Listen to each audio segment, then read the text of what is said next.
Hey everyone, Brad here today from the OFAH Heritage Center.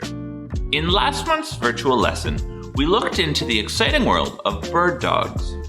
Sticking with a similar theme this month, we're going to be looking at other types of hunting dogs, including scent and sight dogs, blood trailing dogs, and treeing dogs, so stick around. Human history with hunting and dogs dates back at least 20,000 years. At this time, early humans were hunter-gatherers. Dogs are considered the first animals that humans domesticated, even before cows and sheep. So, how did domestication begin? Archaeological evidence suggests that several species of jackals, wolves, and coyotes may have begun staying near humans and their camps, likely due to the easier access to food that provided them. Some people theorize this nearness to humans led to the domestication of dogs. The friendly, submissive canine species were allowed to stay near the camp, eating scraps and breeding with other friendly dogs, while bold and aggressive canines were driven away. These early dogs would help humans track their catches through blood and scent trails, helping to force game targets into areas where prey couldn't escape. Humans and dogs have long hunted small mammals, wild boar, ducks, and many other species. This has been true for thousands of years, both on the North American continent and across the world. Eventually, dogs became an important part of humans' hunting and survival, and after thousands of years, humans began to selectively breed these companions for the unique traits that we have come to know of dogs today, where this ancient partnership continues to thrive. In our last virtual lesson, we examined the specific relationship that humans have had with bird dogs since about the early 1600s. But there are other types of hunting which humans have done with the aid of dogs for much, much longer than this. There are many other ways that humans define hunting dogs, but for simplicity's sake, today we will focus on these three categories: sight and scent dogs, blood trailing dogs, and treeing dogs.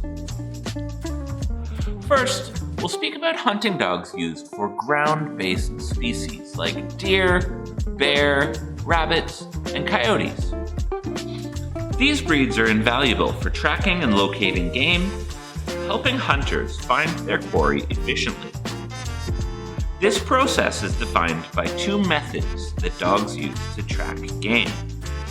Some dogs are sight hunters who see their quarry and chase, keeping an eye on the game they're chasing.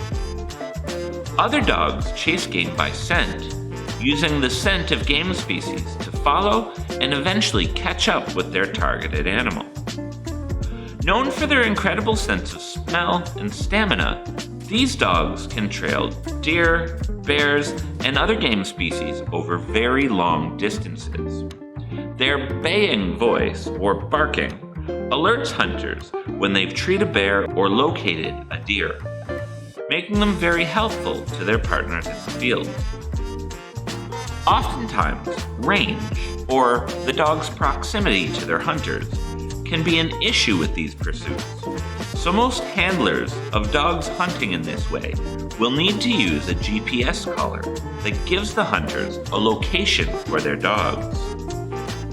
Some tracking activities, particularly while pursuing big game, can take dogs kilometers away from the locations where the dogs had been set loose to hunt. And it is the handler's responsibility to keep track of their dogs while hunting. Examples of dogs best suited to this style of hunting are treeing walker hounds and plot hounds. Beagles are also very commonly used in this manner for hunting rabbits and hares. Next up, we have blood trailing dogs. Blood trailing dogs are specially trained canines used in hunting to track and recover wounded game typically big game species. This task is often done by the same dogs who have been used in hunting this same big game. But sometimes, specific blood-trailing dogs are brought in to help find big game after the shot is taken to ensure that dead or wounded game animals are found.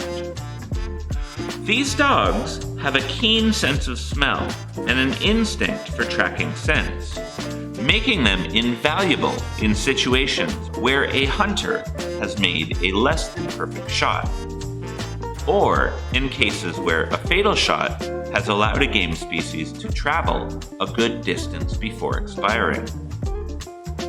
Blood-trailing dogs undergo specific training to recognize the scent of blood, as well as the scent left by that specific animal. This training often involves exposing them to the blood scent in various scenarios. After a hunter has shot an animal, the dog is brought in to follow the blood trail. This trailing dog can help locate the animal, ensuring a more humane outcome by reducing the time it takes to find shot game species. Blood-trailing dogs may use a combination of scenting and tracking techniques. They often focus on areas where the animal may have bled and can differentiate between the various scents. Many breeds can be trained and become excellent blood-tracking dogs, but the most common breeds used for this task are bloodhounds, basset hounds, and beagles. But some people are also known to use labs, dachshunds, and many other breeds. Finally, let's take a look at treeing dogs. Treeing is a hunting technique primarily used with dogs to track and corner game animals that take refuge in trees. This method is especially common in hunting raccoons, squirrels, and sometimes larger game like bear or big cats. Although in Ontario, big cats cannot be hunted in this method. Dogs that are trained for treeing are usually bred for their strong instincts to pursue and climb. These dogs learn to follow the scent of their quarry and indicate when an animal has been treed. When a dog encounters the scent of a treed animal, it will bark or alert the handler, signaling that the animal has climbed into a tree.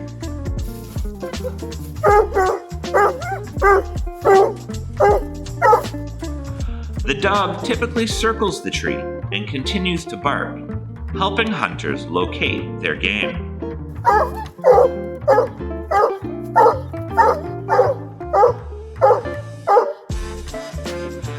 After the dog trees the animal, hunters approach to either observe that species or to take the shot, depending upon the game species and regulations at play. Overall, treeing enhances the hunting experience by utilizing the natural instincts of dogs, making this an engaging pursuit for both the animal and the hunter. Most species are targeted in this manner during the daytime, but raccoons are targeted at night.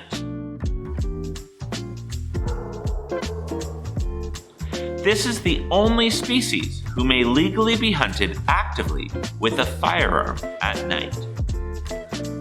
Popular species used for treeing in hunting pursuits are the black and tan hound, treeing walker hounds, curs, and feists, but there are many other species who can also be trained for this treeing pursuit. Next time you head out in the woods, consider the incredible capabilities of these hunting companions.